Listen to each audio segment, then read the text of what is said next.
2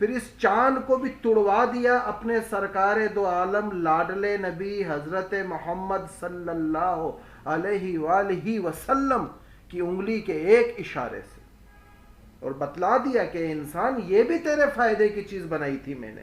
دیکھ آج وہی انسان جو اشرف المخلوق ہے اور جو سب سے اعلیٰ بشر ہے، جو تمام نبیوں کا سردار ہے، ہم نے اس کی انگلی کے اشارے سے چاند کو بھی معجزائی طور پر توڑ کر دکھا دیا۔ پھر چیزوں کو پکانے کے لیے، گرمائش کے لیے، کپڑے سکھانے کے لیے، پانی سکھانے کے لیے، دھوپ سیکنے کے لیے، گرمی برداشت کرنے کے لیے، سردی میں گرم پن حاصل کرنے کے لیے، پھر ہم نے ایک اور چیز متعارف کروائی جس کو سورج کہا جاتا ہے۔ 9 کروڑ 30 لاکھ میل کے فاصلے پر ہم نے سورج کو رکھ دیا۔ اس کے علاوہ اور کوئی ہے نہیں جو اتنا دور تک ایسے نظام کو بنا کر رکھے۔ اگر کوئی ہے تو ہمیں دکھا دو جس نے اتنے بڑے نظام کو بنایا ہو اور وہ چلتا ہو، گرمی دیتا ہو، لوگوں کے لیے اللہ نے اس کو ایک چیز بنا کر، ایک مخلوق بنا کر بھیج دیا ہو، اور انسان کو کہا ہو کہ تم اس سے فائدے حاصل کرو۔ یہ بھی انسان میں نے تیری رہبری کے لیے بنایا کہ تجھے یہ فائدہ پہنچائے، مگر یہ سورج بھی ہمارا محتاج ہے۔ آج تک دنیا میں کوئی ایسی مائکروسکوپ، خوردبین، سیٹلائٹ نہیں ہے جو سورج کے اندر جا کر اس کی تپش کا اندازہ لگا سکی ہو۔ جلال الدین سوتی رحمت اللہ علیہ کہتے ہیں کہ 7 فرشتے، جس کا مفہوم عرض کر رہا ہوں کہ 7 فرشتے سورج کی 70 آنکھوں میں سے ایک آنکھ کھلی ہے، اس پر بھی فرشتے برف ڈال رہے ہیں، پانی ڈال رہے ہیں کہ یہ جلا کر راکھ نہ کر دے۔ 9 کروڑ 30 لاکھ میل کے فاصلے پر اس سورج کو اللہ نے بنا کے دور کیا۔ 1/، تقریباً زمین پر سورج کی آگ کا روشنی کا حصہ 20 کروڑواں حصہ، 19 کروڑ 99 لاکھ 99,999 شعاعیں اللہ ہوا میں ختم کر دیتے ہیں۔ ایک حصہ زمین پر آتا ہے جس سے ہم دسمبر میں دھوپ سیکتے ہیں اور گرمی میں وہ ہمیں جلاتی ہے، اور کئی لوگ اس کی گرمی کی شدت برداشت نہیں کر سکتے، اور اس کا ٹیمپریچر تقریباً ہزاروں کروڑ اور 70 لاکھ فارنہائٹس تک پہنچتا ہے۔ اتنی گرمی سورج میں کہ 50 کروڑ ایٹم بم ایک ساتھ جمع کر کے پھاڑے جائیں تو سورج ہر سیکنڈ میں اتنی گرمی پیدا کرتا ہے۔ پھر یہاں اللہ نے انسان کو چھوڑا نہیں۔ قرآن کریم بہت بڑی بات ہے، حدیث بہت بڑی بات ہے، صرف ایک لفظ اللہ اکبر، اسی کو سمجھنے لگ جائیں تو عقل تسلیم آپ کا ساتھ چھوڑ دے اور دماغ پگھل کر کانوں کے ذریعے باہر آ جائے کہ کیا نظام ہے۔ اس کائنات کا 3% حصہ آج تک دریافت ہوا ہے۔ 3% حصہ 3% حصہ دریافت ہوا ہے۔ جو سائنٹسٹوں نے آج تک دریافت کیا ہے بتا سکتے ہیں کہ ملک وے ہے، اس کے بعد اینوریڈا ہے، اس کے بعد کرسٹلز ہیں، شعاعیں ہیں، یہ نوری فاصلوں کی جلملاہٹیں ہیں، یہ بتا سکیں۔ اور اس 3% حصے کو اگر انسان کاؤنٹ کرے، 1 2 3 4 تو 300 ارب سال لگ جائیں، 300 ارب۔ اور جو 43% حصہ ہے اس کے بارے میں سائنس کہتی ہے ہم کچھ نہیں جانتے۔ 3% حصہ دریافت ہوا، 97% حصہ اندھیرے میں ہے، 3% جو نظر آیا اس کے بارے میں سائنس کہتی ہے ہم کچھ نہیں جانتے۔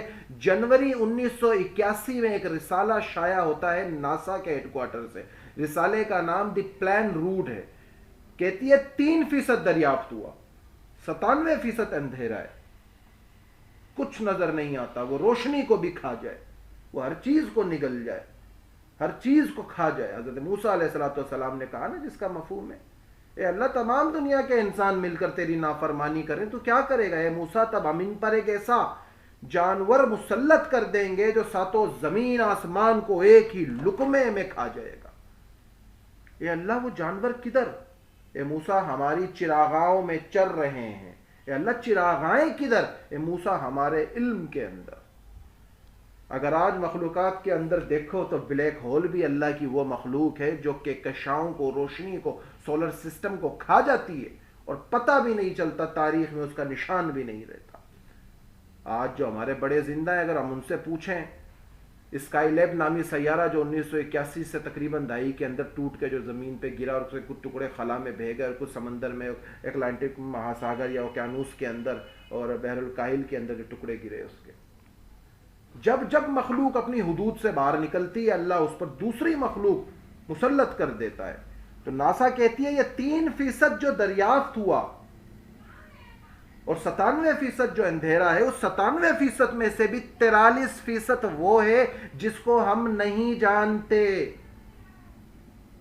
ایک انسان کہے کہ جی میں اسے نہیں جانتا تو بات سمجھ میں آ جاتی ہے، جی ہم اسے نہیں جانتے، مگر اس کے ساتھ اگر یہ لفظ کہہ دیا جائے کہ ہم اس کے بارے میں یہ بھی نہیں جانتے کہ ہم اسے نہیں جانتے، تو سمجھ میں آتا ہے اللہ اکبر کا مطلب کیا۔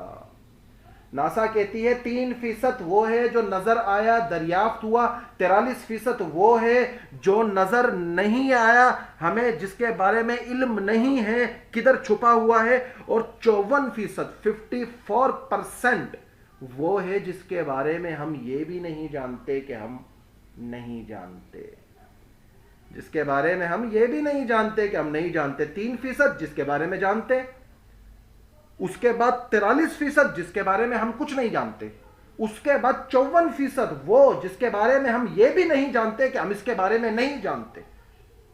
پھر سمجھ میں آتا ہے کہ اللہ اکبر کیا ہے، یہ اللہ ہے، اللہ۔ پھر اس کائنات کے نظام کو اللہ نے پھیلایا، پانی پر زمین کے ٹکڑے کو وجود دیا، ہلنے لگی، پہاڑوں کو گاڑا کیلوں کی طرح، پھر دنیا کو وسیع کیا، انسانوں کو بھیجا، عبادت کے لیے بھیجا، آئے دنیا میں، اور پھر یہاں بھیج کر اللہ پاک نے سب کچھ چھوڑ نہیں دیا، پھر انسان کو بتلایا کہ انسان تو لاوارث نہیں ہے، تو گڑاگر نہیں ہے، تو کھچر نہیں ہے، تو کھائے پیے سوئے جانے دو، زندگی گزر رہی ہے۔ پھر حدیث قدسی میں اللہ نے فرمایا جس کا مفہوم ہے، اے آدم کی اولاد، جب تو 40 سال کی عمر کو پہنچتا ہے تو میں تجھے 3 بیماریوں سے چھٹکارا دے دیتا ہوں، جزام، جنون، برس۔ اور جب تو 50 سال کی ایج کو پہنچتا ہے، عمر کو پہنچتا ہے، تو حساب میں آسانی کرتا ہوں، اور جب تو 60 سال کی عمر میں پہنچتا ہے تو تیرے دل میں توبہ کی محبت ڈال دیتا ہوں، جب تو 70 سال کی عمر کو پہنچتا ہے تو فرشتوں کا محبوب بنا دیتا ہوں، فرشتے تجھ سے محبت کرتے ہیں، جب تو 80 سال کی عمر کو پہنچتا ہے تو نیکیاں لکھتا ہوں اور برائیاں نہیں لکھتا، جب 90 سال کی عمر کو پہنچتا ہے فرشتے کہتے ہیں اے اللہ یہ زمین پر تیرا قیدی ہے، تب میں تیرے اگلے پچھلے تمام گناہوں کو معاف فرما دیتا ہوں، جب تو انتہائی بڑھاپے میں ضعیفیت کی حالت میں پہنچتا ہے تو نیکیاں لکھتا ہوں گناہ نہیں لکھتا، کر بھی گزرے تو معاف کر دیتا ہوں۔ یہ اللہ کی رحم دلی، رحمت جو انسان کے ساتھ مابوس ہوئی بھی ہے، سبقت رحمت اعلی غضبی، اللہ کی عرش کے سامنے لکھا ہوا ہے کہ میری رحمت اور میرے غصے میں ریس ہوئی، دوڑ ہوئی، میری رحمت میرے غصے سے آگے نکل گئی۔ اور پھر انسان کو اللہ نے چھوڑا نہیں، کتابوں میں، حدیثوں میں، قرآن میں، تفسیر میں، ہر جگہ اللہ نے انسان کو اشارے دیے کہ دیکھو، سمجھ جاؤ، یہ انعامات دے رہا ہوں، لوگے فائدہ، نہیں لوگے تو پھر یاد کرو موسیٰ علیہ السلام کا قصہ کہ ابو ہریرہ رضی اللہ تعالیٰ عنہ سے مروی ہے کہ فرمایا ملک الموت کو حضرت موسیٰ علیہ السلام کے پاس بھیجا گیا، اور ان کے پاس آئے تو حضرت موسیٰ نے کیا کیا؟ ایک تھپڑ رسید کے دیا ملک الموت حضرت اسرائیل علیہ السلام کو تو کہتے ہیں ان کی آنکھ باہر آ گئی. ملک الموت اللہ کے پاس گئے, عرض کیا آپ نے مجھے ایسے بندے کے پاس بھیجا ہے جو آنا ہی نہیں چاہتا. یہ سبق ہے کہ مرنا ہے, موت کا ذائقہ چکھنا ہے, بچ نہیں سکتے. کلیم اللہ بھی نہیں بچے, یہاں تک کہ آدم صفی اللہ بھی نہیں بچے, ابراہیم خلیل اللہ بھی نہیں بچے, اسماعیل ذبی اللہ بھی نہیں بچے, اس کے بعد حضرت موسیٰ کلیم اللہ بھی نہیں بچے, عیسیٰ روح اللہ بھی نہیں بچے, محمد رسول اللہ بھی نہیں بچے. کوئی بھی نہیں بچے گا اس ذائقے سے. چکھنا ہے. صرف ایک شخصیت کائنات میں ایسی تھی جس کے بارے میں اللہ نے کہا پوچھ لینا, آنا چاہیں لے آنا, رہنا چاہیں چھوڑ آنا. وہ آپ کے میرے آخری نبی خاتم النبیین, انبیاء کے سردار, سرکار دو عالم, احمد مجتبی حضرت محمد صلی اللہ علیہ وآلہ وسلم ہیں. تو اللہ پاک نے حضرت اسرائیل علیہ السلام کی آنکھ ٹھیک کی اور موسیٰ کے پاس پھر بھیج دیا, جس کا مفہوم عرض کر رہا ہوں, اور کہا کہ اے موسیٰ تیرے سامنے جو بیل کھڑی ہے اس بیل پر ہاتھ رکھ, تیرے ہاتھ کے نیچے جتنے بال آئیں گے تیری عمر ہر بال کے عوض 1 سال بڑھا دی جائے گی. تو حضرت موسیٰ علیہ السلام نے عرض کیا اے میرے رب پھر کیا ہوگا؟ کل نفس ذائقۃ الموت, پھر کیا ہوگا؟ فرمایا پھر موت آئے گی. تو عرض کیا پھر صحیح, تو اب صحیح, ابھی نکال لیں. پھر موسیٰ علیہ السلام کو عرض مقدس سے ایک پتھر پھینکنے کے فاصلے کے برابر قریب فرما دے. حضرت ابو ہریرہ رضی اللہ تعالیٰ نے فرمایا یا رسول اللہ صلی اللہ علیہ وآلہ وسلم ارشاد فرمایا ہے کہ اگر میں وہاں ہوتا تو تمہیں اس کی قبر, ان کی قبر سرخ ٹیلے کے نیچے راستے کے ایک جانب دکھا بھی دیتا. اور کہتے ہیں پھر ملک الموت پوشیدہ آنے لگا. پھر اللہ نے بتایا کہ ہم نے تمہیں تنہا نہیں چھوڑا, تاریخ میں ہم نے تمہیں ہر ایک نشانی دکھائی ہیں کہ تم لوگ بچ نہیں سکتے. تمہیں ہم نے رحم دلیاں بھی دکھائی. تاریخ میں ایک جہاز ہے جس کے بارے میں سب جانتے ہوں گے, ٹائٹینک. مورٹینیا سے 100 فٹ بڑا جہاز تھا یہ. تقریباً یہ 14 اپریل 1912 کے دہائی کے اندر اس نے اپنا سفر پیرس سے شروع کیا. دنیا کا سب سے بڑا جہاز تھا. کہتے ہیں کہ ایک آدمی تھا, اس نے 2 بار جہاز کا سفر کیا, وہ 2 بار جہاز تباہ ہو گیا. اس نے یہ طیہ کر لیا کہ آج کے بعد میں بحری جہاز میں سفر نہیں کروں گا, یہ تو خبیث ڈبوا دیتے ہیں, مار دیتے ہیں. اس ٹائم تک ٹائٹینک بنا نہیں تھا. تو کہتے ہیں 16-17 سال اس بندے نے جہاز کا سفر نہیں کیا. 16-17 سال اس نے جہاز کا سفر نہیں کیا. مگر جب دنیا میں ٹائٹینک آیا, مورٹینیا سے 100 فٹ بڑا جہاز, 5000 لوگ اینی وقت اس میں سفر کر سکیں. پیرس سے اسے اپنا سفر شروع کرنا ہے. 10 اپریل 1912 کو 4 دن یہ سفر کرتا ہے, نکلتا ہے. وہ آدمی کہتا ہے چلو یار کب تک میں اپنے ڈر سے ڈرتا رہوں گا, چلو جی ٹائٹینک دنیا کا بڑا جہاز ہے, اس میں سفر کر لیتا ہے. اور وہ بدبخت اسی جہاز میں مرا. 2 جہاز اس کے پہلے تباہ ہوئے جس میں وہ سفر کرتا, بچ گیا. وعدہ کیا کہ سفر نہیں کروں گا, پھر 16 سال تک کوئی سفر نہ کیا. پھر ایک دن اس نے کہا کہ یار کب تک ڈر سے بھاگوں گا, چلو جی ٹائٹینک میں سفر کر لیتے ہیں, اس میں نہیں ڈوبیں گے. پھر جب ٹائٹینک کا سفر کیا تو اس کے اندر مر گیا. اور کہتے ہیں کہ 11,000 پاؤنڈ کے لگ بھگ اس پہ جو اللہ نے جھٹکا دیا پہاڑ کا, اور جس نے دعویٰ کیا بنانے والے نے اس کو, تو اوپر والا بھی نہیں ڈوبا سکتا. تو اللہ نے دکھایا کہ ہم موت کہیں بھی دیں بچ نہیں سکتے. ایمانیت کی حالت میں مرو گے انعام ملیں گے, غیر ایمانیت کی حالت میں مرو گے پکڑ ہو جائے گی. بچنے کا راستہ کوئی نہیں ہے تمہارا. تم اگر یہ سوچتے ہو کہ بچ جائیں گے تو بچنے کا راستہ صرف اور صرف سرکار دو عالم صلی اللہ علیہ وآلہ وسلم کا لایا ہوا دین, اس پر عمل کرنا, اس پہ زندگی بسر کرنا, اس پہ زندگی گزارنا, یہی ہے, اس کے علاوہ کوئی نہیں ہے. حدیث قدسی کے اندر اللہ کیا فرماتے ہیں؟ حدیث قدسیہ کتاب میں لکھا ہے نا حضرت نے ایک جگہ کہ حضرت انس رضی اللہ تعالیٰ عنہ سے منقول ہے کہ نبی کریم صلی اللہ علیہ وآلہ وسلم نے ارشاد فرمایا قیامت میں ابن آدم کو اس حال میں لایا جائے گا کہ گویا وہ دمبے کا بچہ ہو, اور اس کو اللہ تعالیٰ کے سامنے کھڑا کر دیا جائے گا. اللہ تعالیٰ فرمائیں گے میں نے تجھے عطا کیا, تجھ پر انعام کیا اور تجھے خوب دیا, اس کا کیا کیا؟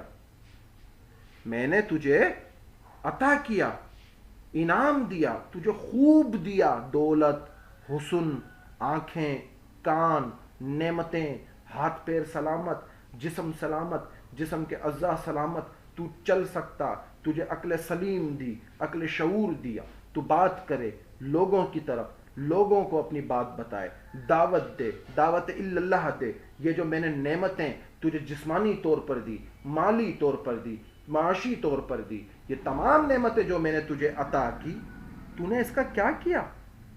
وہ جواب دے گا، اے میرے رب، میں نے اسے جمع کیا، دولت کو جمع کیا، وہ جو جسمانی نعمتیں تھی اس کو لگا کھپا دیا میں نے اس چیز میں کہ مال جمع کر لوں، جمع کیا، بڑھایا، پہلے سے زیادہ بنایا۔ آپ مجھے دنیا میں بھیج دیجئے، میں آپ کے پاس اسے لے کر آؤں گا۔ وہ ایسا شخص ہوگا جس نے کوئی نیک کام پہلے آگے نہ بھیجا ہوگا، دنیا میں صرف مال میں لگ گیا اور نیکی کوئی ایسا کام نہ کر کے کہ اس کو آگے آخرت کے لیے ذخیرہ کرے نہ بھیجا ہوگا، لہذا اسے دوزخ کی طرف لے جایا جائے گا اور پھینک دیا جائے گا دوزخ کے اندر۔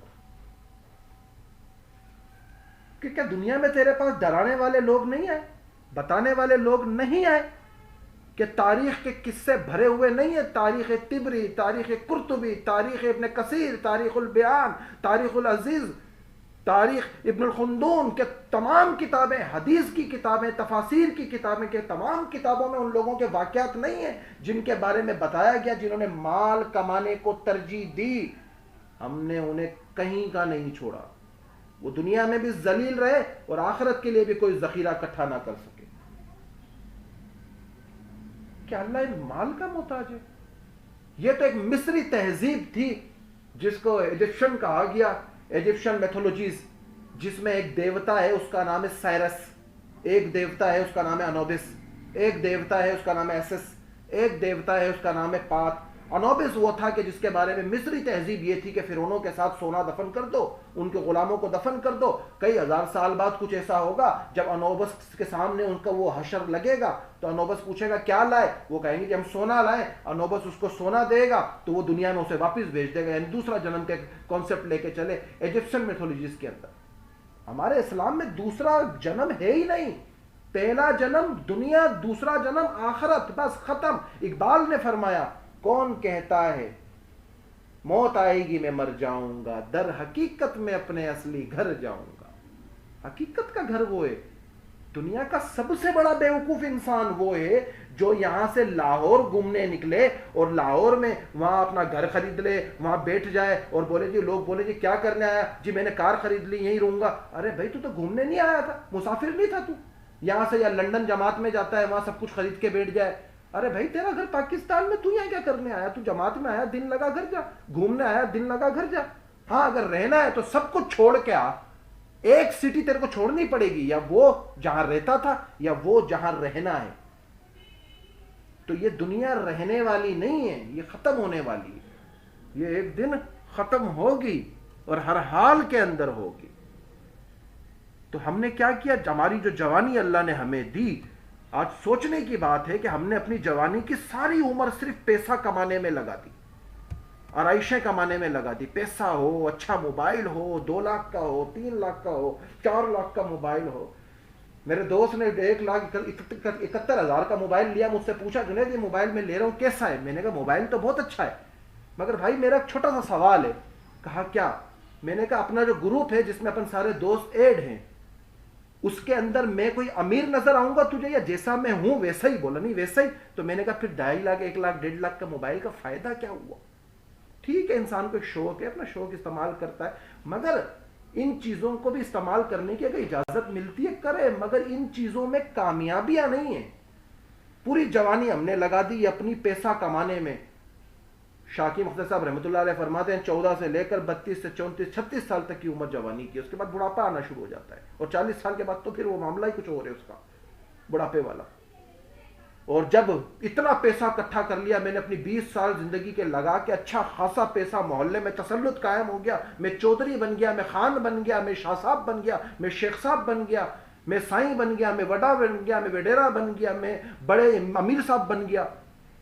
اس کے بعد پھر بیٹا کوئی حکیم دیکھو، اب تو بیٹھا بھی نہیں جاتا، کوئی ڈاکٹر دیکھو، گھٹنے کی کٹوریاں ختم ہو گئی ہیں، کولے کی ہڈی ختم ہو گئی ہے، ریڑھ جھک گئی ہے، بیٹا کوئی ڈاکٹر۔ جو پیسہ اس نے 20 سال میں جمع کیا، اب وہ 20 مہینے میں اس نے سارا ڈاکٹروں پہ لگا دیا کہ ڈاکٹر مجھے اتنا کر دو کہ میں تھوڑا سا چل لوں۔ تو کیا کھویا کیا پایا؟ ہم نے کھویا کیا، پایا کیا؟ صرف اور صرف ٹائم ضائع۔ تبھی شاعر نے کہا نا، جگہ جی لگانے کی دنیا نہیں ہے، یہ عبرت کی جا ہے تماشا نہیں ہے، جہاں میں ہے عبرت کے ہر سو نمونے، مگر تجھ کو اندھا کیا رنگ بو نے۔ یہ رنگ اور بو وہی ہے، وہ پیسے کی ہرس، وہ دنیا کو دکھلاوے کی ہرس کہ میرا جوڑا سب سے قیمتی ہو۔ شادیوں کے لیے 50-50 ہزار، 1-1 لاکھ کے جوڑا بنواتے وقت بھی یہ نیت رکھو کہ اما عائشہ رضی اللہ تعالیٰ عنہ کہتی ہے کہ جس کا مفہوم ہے کہ میرے پاس ایک جوڑا تھا جس میں مدینے کی سینکڑوں لڑکیوں کی شادیاں ہوئی، اس جوڑے کے لیے بھی یہ نیت رکھو کہ یہ جوڑا اگر کسی غریب لڑکی کی شادی ہوگی تو میں اسے دے دوں گی کہ وہ استعمال کرے، 1-2 دن پھر واپس لائے، پھر کسی اور غریب کی ہوگی دوں گی۔ ایک بار جوڑا پہنا جاتا ہے، ہزاروں روپے اس پہ، لاکھوں روپے خرچ کیے ہم نے۔ گنجائش دیے خرچ کرو، مگر اس لیول پر جا کر جس میں وہ اوروں کے کام آئے۔ مگر تجھ کو اندھا کیا رنگ بو نے، کبھی غور سے دیکھا ہے تو نے، جو معمور تھے وہ مکاں ہے اب سونے۔ جو آزاد تھے، بڑے بڑے محل تھے، سونے ہو گئے۔ جگہ جی لگانے کی دنیا نہیں ہے، یہ عبرت کی جا ہے تماشا نہیں ہے، ملے خاک میں اہل شاہ کیسے کیسے، مکی ہو گئے لامکا کیسے کیسے، ہوئے نامور بے نشاں کیسے کیسے، زمین کھا گئی آسماں کیسے کیسے۔ عبد الرحمن النصر، اڑندس، قرطبہ، اسپین، 3 میل کے اوپر، 3 میل چوڑا، 4 میل لمبا، مسلمان بادشاہوں میں ایک بادشاہ اتنا لمبا محل بناتا ہے، 3 میل چوڑا، 4 میل لمبا، رہنا 2 سال نصیب ہوتا ہے۔ خسرو پرویز، ایران، 35 میل، 1 میل میں 1.5 کلومیٹر، 35 میل لگ بھگ 55 کلومیٹر لمبا محل بناتا ہے، 35,240 ستون اس میں پیور سونے کے ہوتے ہیں، 10,000 مزدور طلوع آفتاب سے غروب آفتاب تک اس میں مزدوری کرتے ہیں، اور اس میں ہیرے جواہرات سے چھت سجائی جاتی ہے، اور اس پہ سورج کی روشنی پڑتی ہے یا چاند کی تو وہ محل چمکتا ہے۔ 25 سال میں یہ محل بن کے تیار ہوتا ہے، 25 سال اس کو رہنا نصیب ہوتا ہے، مرتا ہے 25 سال تک وہ میوزیم بن کے پڑا رہتا ہے، اس کے بعد عیسائی اور رومی اس پر حملہ کر کے اینٹ سے اینٹ بجا دیتے ہیں۔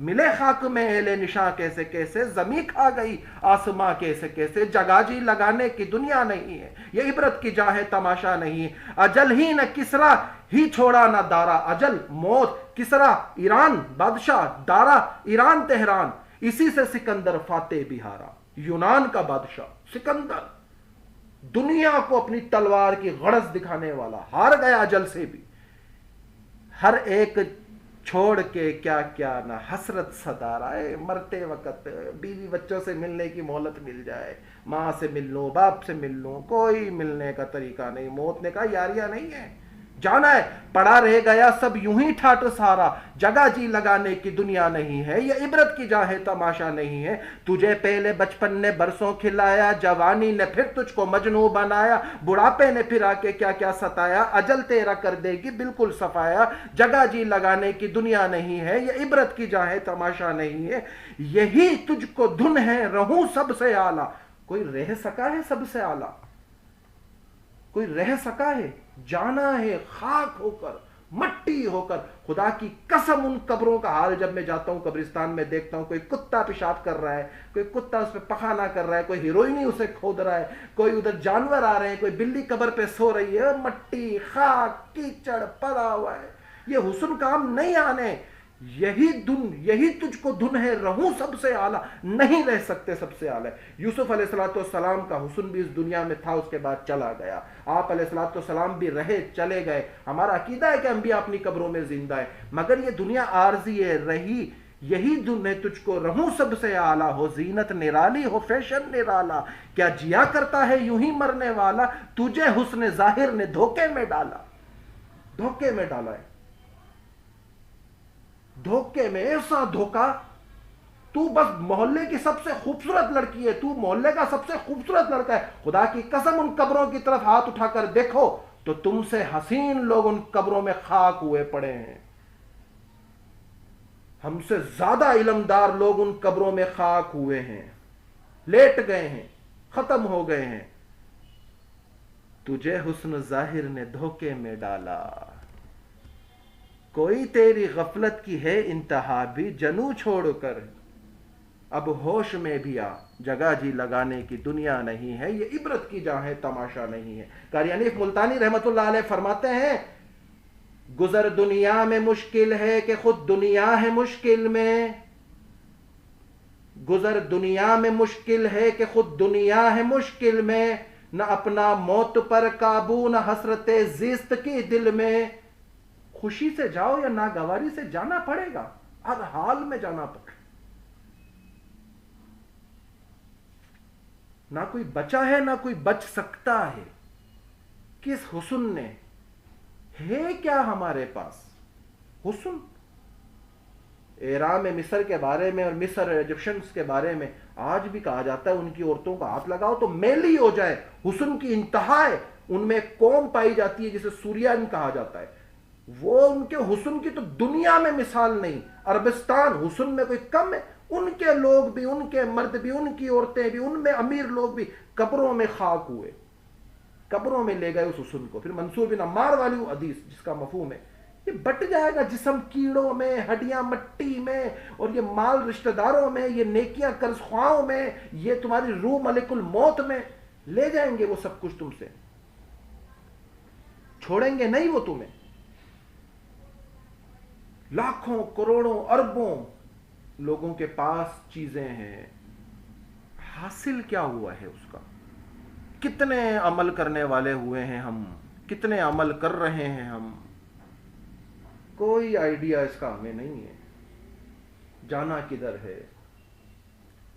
صرف ایک چیز کو لیا ہوا ہے، اس نے مجھے یہ بول دیا، اس نے مجھے یہ کہہ دیا، میں کیا کروں، میں دین کا کام کیسے کروں، مجھے ٹوک دیا۔ ارے ٹوکنے سے فرق کیا پڑتا ہے؟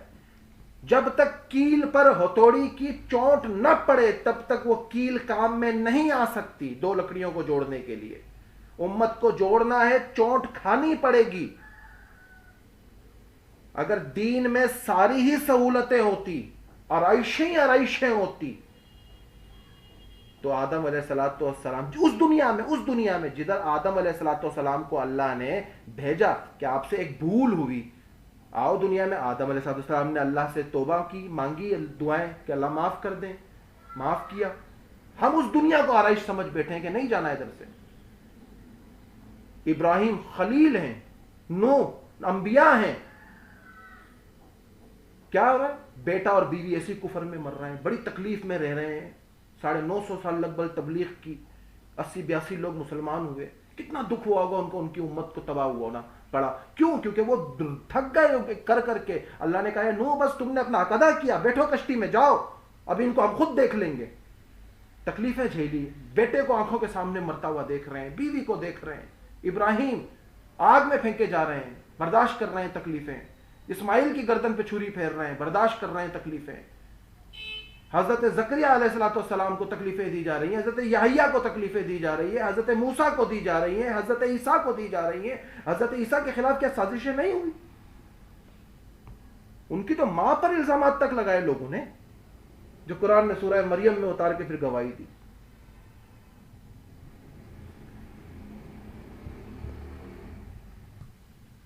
تو کس طرف جا رہے ہیں، کس طرف سوچ رہے ہیں، ہو کیا رہا ہے، کہاں جانا ہے، کون سا دن ہے، کتنی سنتوں پہ عمل ہو رہا ہے، کتنی پہ نہیں ہو رہا ہے؟ لوگوں کو دیکھ کر متاثر ہو رہے ہیں، لوگوں کو دیکھ کر ہم ان سے بس بالکل ان کے رہن سہن کو دیکھ کر بالکل متاثر ہوتے پھر رہے ہیں کہ ہاں بھئی یہ جی بڑا کام کا ہے، جی اس کا طریقہ بڑا اچھا ہے۔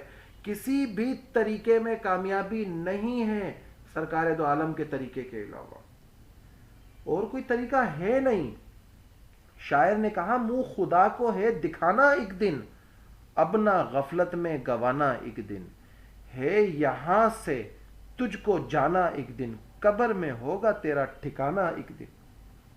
جس دور پہ نازاں تھی دنیا اب ہم وہ زمانہ بھول گئے، اوروں کو جگانا یاد رہا خود ہوش میں آنا بھول گئے۔ اوروں کو جگانے کے لیے لگے پڑے، نہیں جی وہ کام غلط کر رہا ہے، وہ غلط کر رہی ہے، ہمارا کام اپنی اصلاح، اوروں کی اطلاع ہے۔ کیا کرنا ہے، کیوں دعوت دینی ہے، کب دینی ہے، کیسے دینی ہے، پوری زندگی کتابیں پڑھ لیں ہم، بخشش نہیں ہو سکتی کتابیں پڑھنے پر صرف، جب تک ان پر عمل نہ ہو، دین لوگوں تک نہ پہنچایا جائے، لوگوں تک کلمے کے جو 5 حقوق ہیں، کلمے کو زندگی میں ایک بار پڑھنا، صحیح تلفظ کے ساتھ پڑھنا، اس کا ترجمہ یاد ہونا، اس کا مقصد یاد ہونا اور دوسرے تک پہنچانا، صرف کلمہ پڑھ کر بخشش تو ہو جائے گی، کبھی نہ کبھی جہنم سے جنت میں چلا جائے گا، مگر جو اس کے اور 4 حق ہیں ان کا کیا بنے گا؟ فکر دنیا کی تجھ کو صبح و شام ہے، اس سے غافل ہے جو تیرا اصلی کام ہے، کچھ دن سہلے مشقت دین کی، پھر تو بس آرام ہی آرام ہے۔ تو زندگی ہے، گزرنی ہے، ہر حال میں گزرے گی، جانا ہے، آخرت کی فکر کرنی ہے ہمیں، جیسی کرنی ویسی بھرنی ہے، عمر یہی ایک دن گزرنی ہے، قبر میں میت ایک دن اترنی ہے۔ جتنا بھی اچھا انسان ہو، جیسا بھی ہو، جو بھی ہو، ادھر مرا اور اس کے لاش پر سے اس کا نام ہٹ گیا، پھر اس کا نام میت ہو گیا، جنازہ ہو گیا۔ بوڈی کو کب اٹھانا ہے، کب دفنانا ہے، کب ڈالنا ہے، دور کے لوگ آئے انہیں جانا ہے، ان کے لیے کھانے کا کیا ہے انتظام، کیا ہے، کہاں ہے، کیسے ہے، کب آنا ہے، جنازہ کون پڑھائے گا، تختہ آ گیا، نلانے والے کدھر ہیں، غسل دینے والے کدھر ہیں، کفن کدھر سے آیا ہے جلدی بتاؤ، اور چٹائی کدھر ہے، گھر میں لوگ کدھر بیٹھیں گے، وہ جی ادھر کرو جی سامان ادھر، بھول جائیں گے لوگ تمہاری فکریں ہماری فکریں، کون ہیں ہم، کون ہیں؟ ماں کو بھی جتنا لگاؤ ہے نا، 1 دن گھر میں رکھ لے گی میت، 2 دن رکھ لے گی، 3 دن رکھ لے گی، 5 دن رکھ لے گی، جب لاش میں سے بدبو آنے لگے گی نا، ماں بھی بولے گی بس اب اس کو لے جاؤ۔ یہ محبت کے رشتے جیتے جی ہوتے ہیں، مرنے کے بعد اگر رشتے دیکھنے ہیں تو پھر صدقہ جاریہ کی نسبت سے ہوتے ہیں، پھر نیک کام کرنا، نیک چیز دینا، نیک کوئی کام عمل کرنا، لوگوں کو سکھانا، ہر چیز کرنا۔ آج نفرتیں پہلے ہی دنیا میں بہت ہیں، نفرتیں پہلے ہی دنیا میں بہت ساری ہیں، ہم نے محبتیں پھیلانی ہیں، ہم نے محبتیں بانٹنی ہیں۔ محبتیں کیسے بٹیں گی؟ اس کے لیے یہی طریقہ ہے، کوئی آپ کو گالی دے، بولے ہاں بھائی ٹھیک ہے آپ کہہ رہے ہو تو صحیح ہے، ٹھیک ہے، ہاں جی آپ کہہ رہے ہو تو ٹھیک ہے۔ کوئی آ کے چماٹ مارے، کوئی اب مستورات ہے گھر پہ، کوئی مستورات، کوئی بھائی کوئی بہن کوئی چماٹ مار دے، اس کے ہاتھ کو چوم لو، جی حق ہے آپ کا، بھائی آپ کا حق ہے، بہن آپ کا حق ہے، ختم۔ نفرتیں تو پہلے ہی دنیا میں بہت پھیلی ہوئی ہیں، ہم نے تو محبتیں پھیلانی ہیں۔ نفرتیں پھیلانے کے لیے تو بہت آسان طریقے ہیں، کبھی اپنے آپ کو سوچ کر دیکھو، جو لڑکیاں جو لڑکے روڈوں پہ ناچ گانا کریں، ٹک ٹاک پہ جسم کی نمائشیں کریں، آگے پیچھے چیزیں بانٹیں، سب کچھ کریں، آپ ان تمام چیزوں کو دیکھو اور پھر اپنی زندگی کو دیکھو کہ وہ لوگ غلط نہیں ہیں، ان کو اس غلط دلدل میں دھکیلنے کی ہزاروں سال سے یہودی سازش کر رہا ہے۔ آپ دیکھیں کہ اللہ نے ان ہزاروں لاکھوں لوگوں میں سے آپ کو چنا ہے۔ اللہ ہمارے ایمانوں کو سلامت رکھے، اگر ہم کسی غیر طبقے کی طرف ہوتے تو وہ سونے میں تول کے رکھتے ہمیں۔